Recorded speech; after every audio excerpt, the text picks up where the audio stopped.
reason they say Alton is one of the most haunted towns in America is because it was built on limestone, and limestone holds onto the paranormal residue, whatever that means. But today, we are going to take a tour of the 3 scariest places in Alton, and then we're going to figure out which one is the scariest of scaries. Our first stop is the Mineral Springs Mall, which was a hotel built back in the early 1900s.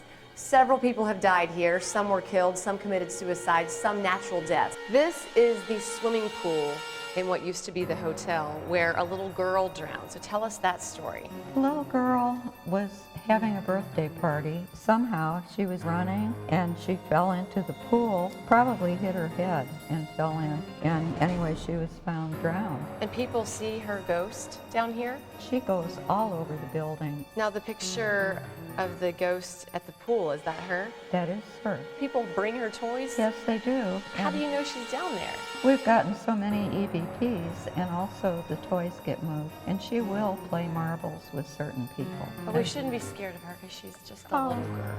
I think she's a very sweet little girl. This is the Spirits Lounge. This was a Masonic temple back in 1844. Correct. I need to know about the butt print man. I keep hearing about this ghost. Who is that? His name was Frank Harris, and he was a former secretary of the lodge. What occurred was, at the beginning of a meeting, the gentleman had heard about the ghost up in the balcony. So he went up there just to say, hey, hi, we're getting ready to start a meeting, hope you're here. End of the meeting, he went back up to the same spot just to say good night, and then he started yelling because a butt print had appeared in the dust, along with a handprint on the armrest. So he really, Mr. Buttprint, was there at the meeting. And that's where he earned his nickname, Mr. Buttprint. From what I understand, he's still in the building. There's several others, too.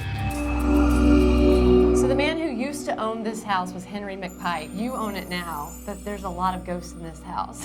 Yes, there are, and I think really, even though I own it, it's still Henry's house. And he thinks that too, because apparently he shows up quite a bit. Yes, he does. And so a lot of people have felt his presence how? Chills on your arms or your legs. Sometimes you'll feel a breeze go by. Sometimes you'll see a dark shadow. Tell me about your scariest experience here. Years ago, with a group of boys around 5th grade, down here in the cellar with some of their parents, and I guess the spirits might make themselves be known. We were standing around holding hands in a circle, and all of a sudden we heard a loud metallic sound, like either the cellar doors closed or they threw something against the cellar door. It was very, very loud, very unnerving. Now, you give the people who tour these dowsing rods to find the spirit. How do these work? Can we find Henry today? Oh, I think so. You can just ask him if he's here, and we tell the rods to cross for yes and open for no.